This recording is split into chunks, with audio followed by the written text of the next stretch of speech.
Hey, what's up, everybody? This is the voice of MMA. Este es el bicho de la voz MMA. I usually do my content in Spanish, but I'm going to go ahead and do this one in English. The UFC is a fake sports league, okay? If the UFC were a real sports league, it would have real accountability. We would get real answers. But no, the UFC tries to control the media. And if you've ever seen my complete hatred for the media these days, like, I hate the media. I hate them. And there's very few people in the media world that I will deal with. They try to control, of course, the fighters. And once you control those narratives, once you control the media, once you control those headlines, once you control those storylines, then it's no longer a legit sports league. It's a production. Let's check out the media first. And if you dare to ask or get out of line or upset the little bald man from the UFC in any kind of way, form, or fashion, then you are no longer part of the cool kids club. Your media credentials are revoked. Ask Josh Gross, ask Loretta Hunt, ask Ariel Helwani. Report the news. In one of Dana's recent video blogs, he'd go ahead and go off on Reporter. With so many people hanging off this guy's nuts, just hanging off his nuts, they is ignoring the fact that this company is being run like a fascist dictatorship. And I'm not saying this in a derogatory way. In some ways, it's a good way. But you have a dictator running, UFC. Yeah. So I'm going to go to a video right now and show you guys who we got in charge of the UFC. Loretta, you fucking moron. You are such a fucking genius. I actually totally off track here. I heard your interview that you did too about where you said Rich Franklin was our poster boy. Yeah, that's why he fought Anderson Silva fucking twice. The only reason I'm talking about this is just to show how fucking dumb you are. You don't even know what the fuck you're talking about. And to write a story that says, oh, and here's a quote from a guy who wanted to remain anonymous because of fear of repercussions. People who actually did real journalism. They got ousted and shunned by the UFC media. The last time we saw even a little bit of journalism was this brave lady right here at UFC 232. And you can see that Jon Jones was bullying her. I'm going to start with a couple of questions to Jon. How come this is the third time we're actually taking focus from the fighters and the fights and talking about what you have in your body, whether it's a picogram or a pictogram? Why have you tested now positive? Next question, please. Thank you.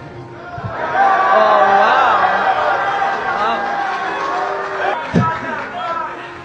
Dana White, tell me, why are we still having this guy here instead of seeing a 2-year suspension like Frank Mir? Why are we still what? What's the question? Hold on. Hold on. Sit down. I'm sitting down. I want to take the mic from her. Better questions. Better journalism. I don't understand what your question is. Is there what's the reason? Better journalism. Better journalism. You suck. Better journalism. Hold on. Let him talk. Jon Jones, it's important to note that he used PEDs to cut water weight retention in order to fight smaller, depleted guys. Without it, Jones would have had to either fight depleted, just like everybody else, or fight Cain Velasquez, Junior Dos Santos, Alistair Overeem, a healthy DC, even Verdum. The Michael Jordan of MMA has never been injured. Never heard of it. Know why? Because of the corporation of the PEDs. Jon Jones always had a size advantage. You know why? Because he used PEDs to cut water weight retention. Once Jones started fighting guys his own size, even with the PEDs, Jones had trouble with Gus, Reyes, and Santos. UFC 182, Jon Jones hid under a cage confirmed by him. Now, he'll tell you it was just something innocuous, something just like a blunt. But remember how Coke Jones came about. USADA gave Jones a urine test, and Victor Conte said that Jones' levels were so suspicious that USADA came back with a blood test this time, and thus that's how Coke Jones was born. Nothing to see here, but wait a minute. Why were his levels suspicious originally? Like I said, nothing to see here. UFC 200 again, a DC match, and he tested for clomiphene. UFC 214 again with DC, but this time it was with Turinabol. And again, it seems like Jon Jones can't win against DC unless he's cheating. And if you think that the UFC doesn't know, well, you're crazy. I remember at the weigh-ins, I looked at his abs, and I'm like, dude, I'm I'm like several years younger than you, and you look way tighter than me. He was at a level with his testosterone that no human ever reaches. You don't get there. It's not real. With Ariel Helwani, he said Vitor Belfort was on steroids when I fought him. The UFC was very well aware before the fight. Oh, Arthur! He's got it! Knowing that I was fighting a guy on steroids, which is a hazard to my life. But they let him fight anyways. How do you respond to that? Jones said that? Yeah, he did. Jones tested positive.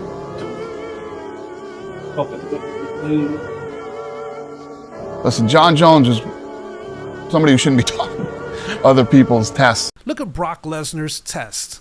But I'm sure the UFC didn't know, right? And just remember, Jones got slapped on the wrist for snitching on other guys at his gym. Our main wrestling coach of Jackson Wink, the greatest school in the fucking world, is a reception to a chiropractic upstairs. His greatest credentials was he was a junior assistant coach at a college, don't know the college name, who got fired for selling the kids steroids. That's our wrestling coach at one of the greatest schools in the world. Is he a good coach? No, he's terrible. He's fucking god-awful terrible. He watches videos on YouTube and tries to teach people things that don't even fucking... UFC 232, Jones failed 3 times. And even Michael Bisping even hit him up. Jones failed, and they claim it was a picogram, but they failed to provide any evidence or proof. On top of that, they used data from a different steroid, clomiphene, from the one that they claim it was a picogram, which was Turinabol. So there's no credibility. Okay, there's a big cover-up, there's no credibility, and there's nothing to see here. Just John Jones cheating, and of course the UFC letting him get away with it. But on the Friday, on the weigh-in show, we had to interview John Jones on the weigh-in show. And of course, every time we do this, we at Fox Studios, obviously it's a well-polished machine. It's not like the Believe You Me where we just freestyle. Everything is planned with a fine-tooth comb. It's proper TV. So they have to know, the producers, what questions are going to be asked. So they tell us what questions to ask, and they give us them on little printed out cards. Okay. Now, the only thing is that I don't care asking difficult questions. And I asked John Jones some questions, which apparently he didn't like. Ooh. Because after the fight, and we'll get to the fight in a sec, after the fight, we interviewed him again. And when we were on commercial break, he was talking fucking shit. He got is that motherfucker. Is that, well, to whoever the powers that be were at Fox, is that motherfucker Michael Bisping going to be asking questions again with his fucking dumb shit? No. I was like, oh yeah. No. So, what did you ask him that pissed him off? Well, I asked him, I said, listen, John, what is going to, because here's what we never spoke about. He tested positive in August. He tested positive in September, and he tested positive in December. Now they're saying that, you know, the metabolites and the presence of what he took, the Turinabol, can stay in his body for a long time, right? So if you put all that together, he's probably going to test positive after the fight. Okay, so I said, John, has there been any discussion as to what happens if you test positive after the fight? Because I'll tell you what, if I'm Alexander Gustafsson and you stop me in the 3rd round, but the motherfucker tests positive, and I don't care how many small pinches of salt it is in an Olympic-sized swimming pool, I want that overturned to a fucking no contest because you tested positive after the fight. So I asked him that, and he said, well, you know, I'm just really looking forward to this fight. This fight's going to be great, and blah, blah, blah. He just totally ignored the question. So then I went back at him again with like kind of slightly reworded it, and once again he ignored it, and you could see he wasn't happy. Hey Dana, I've heard you say, and I've heard Jeff Novitzky say, I heard Andy Foster say that you guys are 100% sure that this is not a new ingestion, that he didn't re-ingest anything. How do you know that for sure? That's a question for Dana. Oh, what's the question? Sorry, I heard you and Jeff Novitzky say, and Andy Foster said it as well, that you are 100% sure that this isn't as a result of a new ingestion. This is the same metabolite that was in his system back in July of 2017. The question I don't seem to find the answer to is, how do you know that? Because that's what the experts are saying. The experts are telling us that's what they do. How else would I know? The experts are telling us. And I don't expect you to know, but who are the experts? Ask Novitzky. Call Novitzky and set up an appointment to have an interview with him. He'll tell you. Ariel, I can help you with that. You know, you probably can't, actually. You let Novitzky answer that question for you. Ariel Helwani was at the press conference, our MMA insider. Tell us how and why this fight has been moved. Oh my, that's an incredibly complex question. I'll do my best to answer it in the most simple way possible. Jon Jones took a random out-of-competition drug test on December 9th. On December 20th, the UFC was informed by the United States Anti-Doping Agency that he tested positive for the M3 metabolite found in oral turinabol, 60 picograms per milliliter. And they claim, as a result of this, that this is the same metabolite that was found in his system back in July of 2017. They claim that he did not re-ingest a new oral turinabol. They are claiming this, yet they have yet to prove how they know this. However, on December 23rd, after the UFC tried to convince the Nevada Athletic Commission to license Jon Jones to fight on December 29th, regardless of this test, they decided to move the event to Inglewood, California, taking place this Saturday at the Forum. This is unprecedented. The UFC has never moved an event on 6 days' notice for one guy. UFC 235, Jones keeps pulsing. as if we don't know that's already a lie, okay? It's a blatant lie. M3 metabolites for Jon Jones. Not going to affect the fight this Saturday. You know, as I was talking about it this morning, I've been on the phone with Andy Foster, State of California Executive Director, Bob Bennett, Executive Director, Jon's camp, his attorney, internally here with the UFC. And all of us are of the opinion, while this is, you know, it's not great that every time Jon fights, an issue like this comes up. However, based on the amount of testing that he's had over this last 2 months, these recent low-level positives are the best evidence I think we've seen of what these experts are telling us, and that is no re-administration of this substance and no performance-enhancing benefit. You know, we now have, I'm just looking at Nevada's release, you have, you know, 2 very low-level picogram positive, bookended by 2 negative tests within, you know, a week and a half. If there was re-administration of... Smith said that Jones failed all the tests leading up towards the fight. Hey, Smith, kudos for not saying anything about it all this time, and congratulations on your nice, comfy job at the UFC. I mean, I never even told anyone. Jon failed every drug test the entire week leading up to our fight. Every single drug test. I never brought it up one time in any interview, in any media thing, nothing. The commission called me every day to let me know that he was still failing his drug test. I never said anything. Like, I let it be because I was just focused on myself. So now that the UFC controls the media and the narrative, well, they can feed you endless propaganda. But what about the refs? How can Jon Jones admit on video to eye-poking and intentionally eye-poking? Why aren't the refs allowed to do anything to the Michael Jordan of MMA? Oh, I know. So Daniel Cormier is saying before the fight that I'll end up poking him in the eyes at some point. And the reason why he says that is because I do poke people in the eyes. And it's very illegal, but I do it.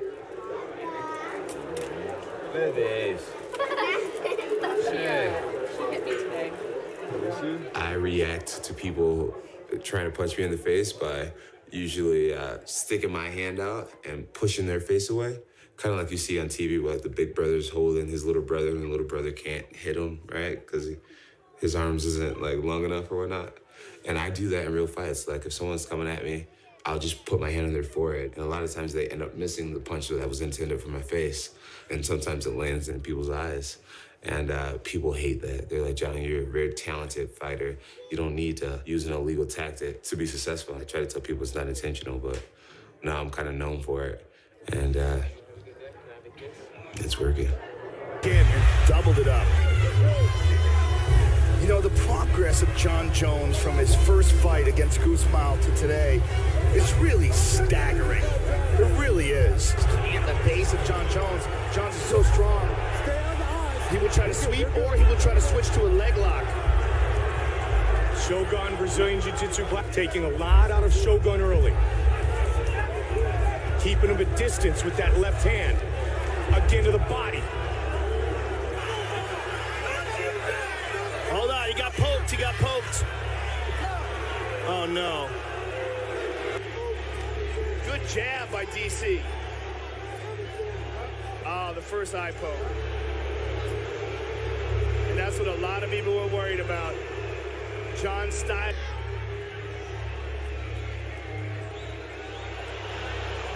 The body doing a pretty good good job getting inside of that reach of Jon Jones. We saw the momentum towards the end of the first round go towards Daniel Cormier.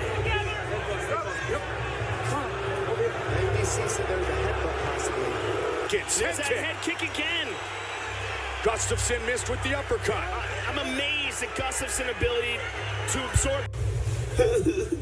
Jones put his finger in his eye. Dirtiest fighter in MMA. Could the refs be influenced? Here we have Joe Rogan talking about boxing and the judges and the committees, but all you have to do is take away the boxing part and put the UFC part, and don't they use the same athletic commissions, the same scoring criteria? From my opinion, the refs and the commissions, as Joe Rogan says, are dirty. It's crazy that out of 48 eye-poking warnings, the refs have never taken a point. I mean, what's the big deal? It's not like eye pokes are illegal and that eye pokes can change a fight, right? So if the refs aren't compromised, if the refs aren't dirty, if the refs aren't corrupt, then why are they not allowed to penalize the Michael Jordan of MMA? Oh, I know. Two judges. Boxing is a dirty business. It's a dirty sport. There's always one judge that's in the bag, it seems. At the very least, if they're not absolutely paid off, at the very least, they're deeply indebted to the promoters, and there is some sort of an agenda to have this person who's either the most marketable or the one who the most is riding on. Well, maybe they don't want to upset the little bald man from the UFC. I mean, who knows? The refs might not ever ref again. The UFC controls who gets media passes and who doesn't. Fine. The refs aren't allowed to deduct any points from Jones. The judges aren't always allowed to call it fairly. The commission is grateful to even be working. No way are they going to upset their employer. Can't fighters do anything about it? Bro, you have MMA fighters. Let me remind you that fighters are so scared of the UFC, they don't even want to claim their money from the antitrust lawsuit. Here's Canadian combat sports regulatory lawyer and MMA judge Eric McGracken. Some UFC fighters are apparently scared to claim their money in the UFC antitrust settlement lawsuit. So check this out. The UFC's agreed to pay $375 million to make the Lee versus Zuffa antitrust class action lawsuit go away. They want to pay this money. They're asking the court to approve a settlement which forces them to pay this money. Rose Gracie has been speaking to dozens and dozens of fighters that are entitled to this money, telling them how to claim it, putting them in touch with the lawyers involved with the claim. And she's publicly put this out that some fighters are telling her they're scared to claim the money, that they don't want to piss off the UFC. Now, I shared this story on my social media, and a former UFC fighter, Roxanne Modafferi, responded, and she says she's now retired, she'd have no issue claiming the money, but if she was still an active fighter, she herself might be scared to claim the money. So, guys, this is a problem which shouldn't exist. I just want to make this very clear. It's unfortunate if you're scared of the UFC, but let me say this very clearly. The UFC wants to pay this money. They want the court to approve the $375 million settlement. They do not want to go to trial. They want to pay the money, and if you don't claim the money, you're not doing the UFC any favors. The money does not go back to the UFC. So you're not going to be a good person and doing them favors in their books. You're just going to rip yourself off of money that you should have had coming your way during your career, and you're going to turn a blind eye to this settlement for no good reason. Don't do it. And here we have GSP talking about contracts, and I really wish they would implement this. You know, there's always fights, man. Joe, there's something I've learned. Fight can be negotiated the way you want. I can negotiate a fight, like depending the laws. Okay, I want you to wear pink Speedos when I fight you. It's in the contract. You have to wear pink Speedos. I want you to wear this or any, like a fifth round, or if everything could be done if it's written and by the law agreed. Yeah. Like, dude, if you pop dirty, then I want this, and this done. For every eye poke, then you're going to have to pay a fee or something. It has to be regulated. because John Jones keeps getting away with everything, and we're just supposed to, okay, nothing to see here. We're just supposed to blindly accept whatever the little bald man from the UFC wants us to accept. Sorry. UFC, from my eyes, from what I see, and what everybody else can see, this is all public information, the UFC is rigged. The UFC is a fake sports league.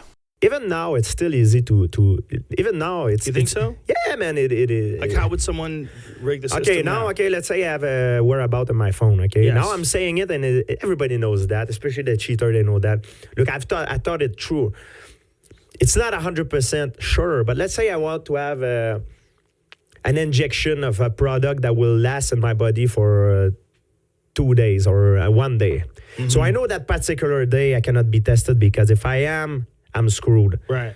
So I put my whereabout that I'm traveling to the freaking Antarctica, Antarctica, or anywhere, like somewhere that is crazy, believable. Yeah. And then I come back in two days after. But that substance will stay in my body for a certain period of time, but the effect of it will last maybe a month. Yeah. And now we talk about performance-enhancing drugs, Joe. People misunderstand. They say, oh, yeah, but it still doesn't make the difference. Yes, it does make the difference in an athlete. And the reason is, in the 80s and before, it was giving you more power, more stamina, more endurance. Now, man, with the technology, they have stuff that will change your reaction time, your confidence, your reset time. And this is a huge application, man. If you play baseball or you're in fighting, you see the things coming, you have your reaction time, you're sharper in the brain. What makes a guy athletic, it's not his muscle. The reason why Usain Bolt is he run faster, there's many reasons why, but one of the main reasons is because his brain, his nervous system is better. And if you make your nervous system better and more competent, better, you're a better athlete, man. You're a better fighter. You're a better baseball player. You're better person in a way. Of course, that effect is limited, but there's still the muscle memory thing that will last. And it could last forever. So now with the technology, man, at one point the sport. That's why I'm afraid. I'm afraid the sport becomes so messed up that with the gene doping and all that, at one point it would be all. Sport will be completely messed up.